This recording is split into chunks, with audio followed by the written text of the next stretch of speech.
حادی صاحب ذرا ابھی قاضی حسین احمد صاحب بھی لائن پر ہیں اور امریکہ کو یہاں سے نکالنے کے لیے تمام تر طاقت بروئے کار لانی ہے، یہ ایک نقطہ نظر ہے۔ اچھا زئی صاحب کہہ رہے ہیں ذرا اندر بھی حالات دیکھیے، اپنی غلطیاں مانیے، اور تمام دنیا کی کولیشن آپ کے خلاف بن چکی ہے۔ جے یو آئی کا واضح موقف اس کے اوپر کیا ہوگا؟ دیکھیں، پہلی بات تو یہ ہے کہ جہاں تک دہشت گردی کا جو ایک اصطلاح استعمال ہو رہا ہے، اس کا آج تک کوئی وضاحت نہیں ہو سکا کہ دہشت گرد ہے کون۔ اقوام متحدہ کا دستور کہتا ہے کہ کوئی شخص، کوئی قوم، کوئی ملک کسی فرد پر، کسی قوم پر، کسی ملک پر چڑھ دوڑے تو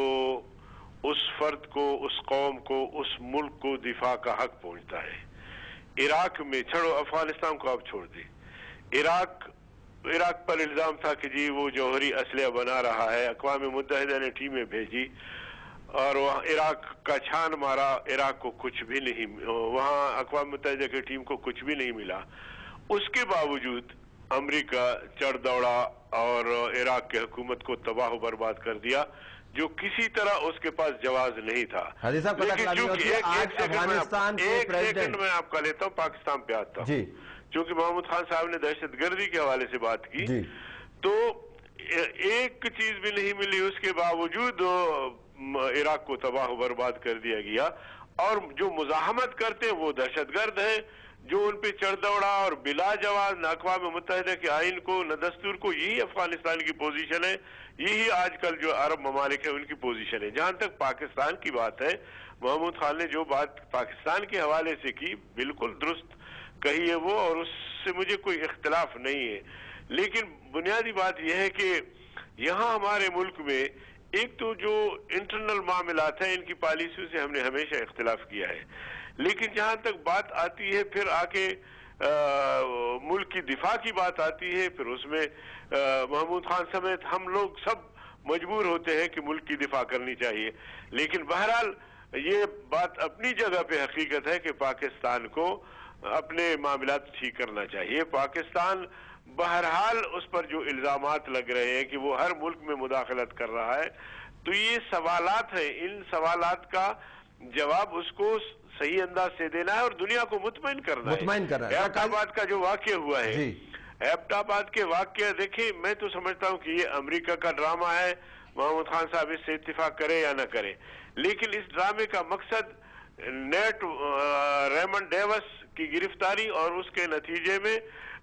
پاکستان کو دباؤ میں لانا تھا کہ اگر کسی موڑ پر پاکستان جا کے ہمارے اس نام نہاد جنگ کا حصہ نہیں بنتا تو ہم اس کو بلیک میل کر سکتے ہیں کہ پاکستان تمہارے آرمی کے ناک کے نیچے اسامہ لیکن حیدری صاحب ستم ظریفی یہ ہے کہ ہم اس پوزیشن میں بھی نہیں ہے کہ یہ کہہ سکے کہ اسامہ بن لادن یہاں پر موجود نہیں تھا، ہمارے لوگ اپنے علاقے کے بارے میں معلومات میں آپ کو عرض کروں کہ لیکن دنیا نے تو دیکھ لیا، انڈیا نے فوراً کہہ دیا کہ جی ہم کہتے تھے کہ پاکستان دہشت گردی کا مرکز ہے، اب اسامہ بن لادن ایبٹ آباد سے ان کی لاش نکلی ہے یا اس کے خلاف کارروائی ہوئی ہے اور وہ بھی آرمی کے ناک کے نیچے۔ تو دیکھیں اس طرح پاکستان کو بھی اپنے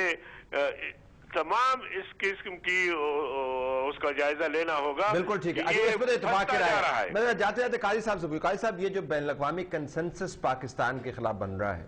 بری نیت سے بن رہا ہے،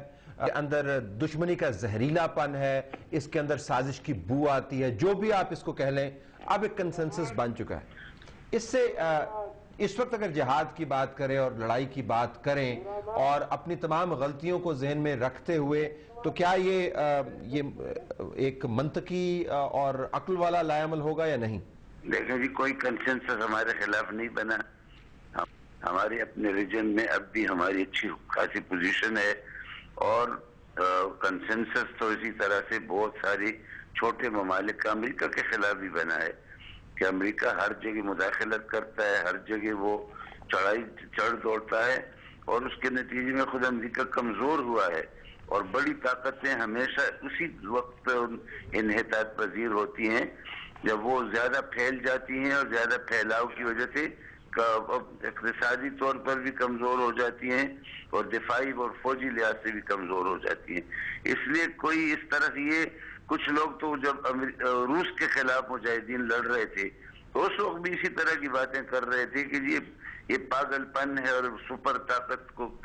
چیلنج کیا جا رہا ہے اور سپر طاقت. تو اتنی پریشانی کی بات نہیں, ہمیں اتنا پریشان نہیں ہونا چاہیے. میں کہتا ہوں جی کسی نے امریکہ کے خلاف اعلان جنگ نہیں کیا, کسی نے امریکہ کے خلاف کوئی کارروائی نہیں کی. جو قرارداد پاس ہوئی ہے, جو تمام لوگ, اس میں بھی امن کی بات کی گئی ہے.